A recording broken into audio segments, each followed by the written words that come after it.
आज आप सुने दो कबूतर और भगवान महादेव ब्राह्मण और यमराज की कहानी।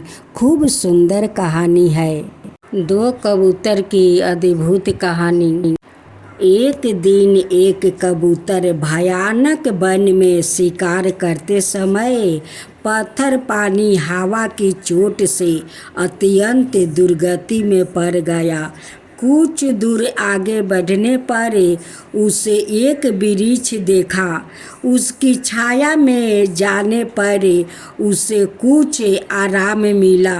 तब उसे स्त्री बच्चे की चिंता सताने लगी। इधर सूर्यास्त भी हो गया था। ठंड के कारण उसके हाथ पैर में कांपना हो रहा था और दांत किटकिटा रहे थे। उसी वृक्ष पर एक कबूतर अपनी पत्नी के चिंता में घुल रहा था। उसकी स्त्री पतिव्रता थी, अभी चारा चुन कर आई नहीं थी। वस्तुत वो इसी ब्यात के पिंजरे में पड़ी थी। कबूतर उसके ना लौटने पर विलाप कर रहा था।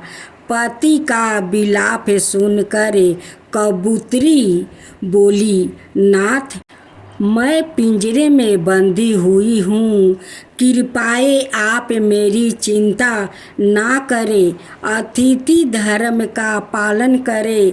यह बेअर्थ भूख और ठंडे से मारा जा रहा है।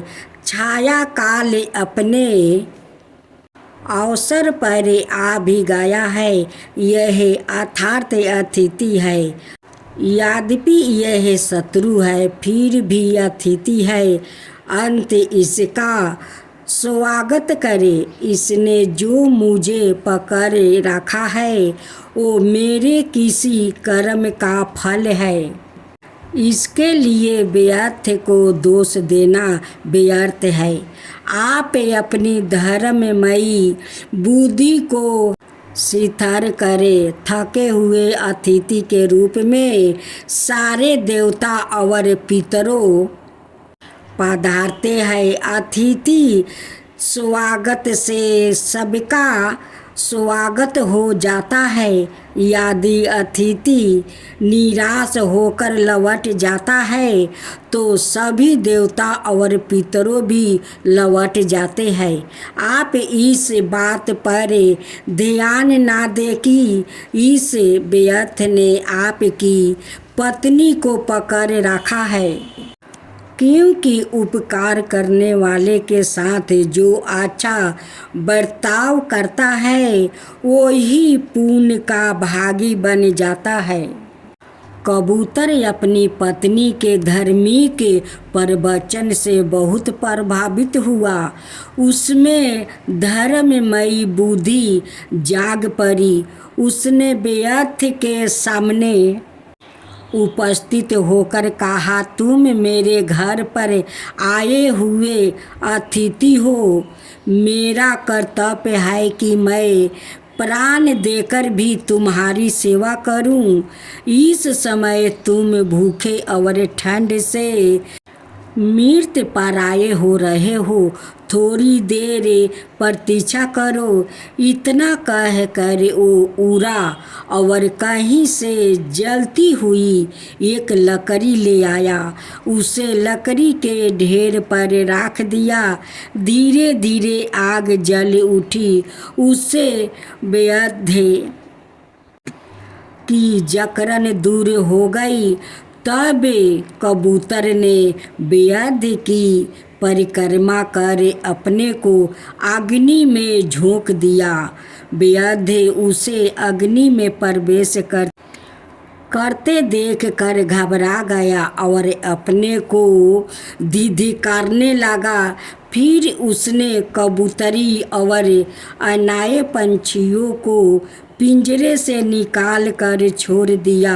कबूतरी ने भी अपने पति के पथ का अनुसरण किया। तत्पश्चात कबूतर और कबूतरी देवताओं के सामने दिव्या शरीर धारण कर और विमान पर चढ़कर स्वर्ग लोक की और प्रसिद्ध हुआ। उन्हें जाते देख कर वैद्य ने उनकी चरण ले ली और अपने उद्धार के लिए उपाय पूछा। इस पर कबूतर ने उनसे गोदावरी में स्नान करने की बात बताई। एक मस्तक गोदावरी स्नान करके वैद्य भी स्वर्ग लोक को चला गया। गोदावरी का वो स्थान आज भी कपोत तीर्थ के नाम से विख्यात है। ब्रह्म पुराण जो ईश्वर का भक्त होता है उसका स्वामी ईश्वर होता है। उस पर मौत का अधिकार नहीं होता। अंधकार चेष्टा करने से मौत की भी मौत हो जाती है। गोदावरी के तट पर सेवत नाम का एक ब्राह्मण रहते थे। उनका सब समय निरंतर संभा सदाशिव की पूजा में व्यतीत होता था। वो अतिथियों को शिव समझकर उनका भली भांति आदर स्वागत किया करता था। उनका शेष समय भगवान के ध्यान में व्यतीत था। उनकी आहु पूरी हो चुकी थी किंतु उन्हें इस बात का ज्ञान न था। उन्हें ना रोग था ना शोक, इसलिए आहु पूरी हो चुकी है इसका आभास नहीं हुआ। उनका सारा ध्यान शिव में केंद्रित था। यमदूत समय से उन्हें लेने आया परंतु वो उनके घर में प्रवेश नहीं कर पाते थे। चित्रगुप्त ने मृत्यु से पूछा, मृत्युदेव सेवत अब तक यहाँ क्यों नहीं आया? तुम्हारे दूत भी नहीं आया। यह सुनकर मृत्यु को सेवत पर बहुत क्रोध आया। वो सवाए उन्हें लेने दौड़े। गिरहे के द्वार पर यमदूत भय से कांपते दिखाई पड़े। उन्होंने मृत्यु से कहा, नाथ हम क्या करें? सेवत तो शिव के द्वारे सुरक्षित है, उसे तो हम देख भी नहीं पा रहे हैं। इसके पास पहुंचना तो अत्यंत कठिन है।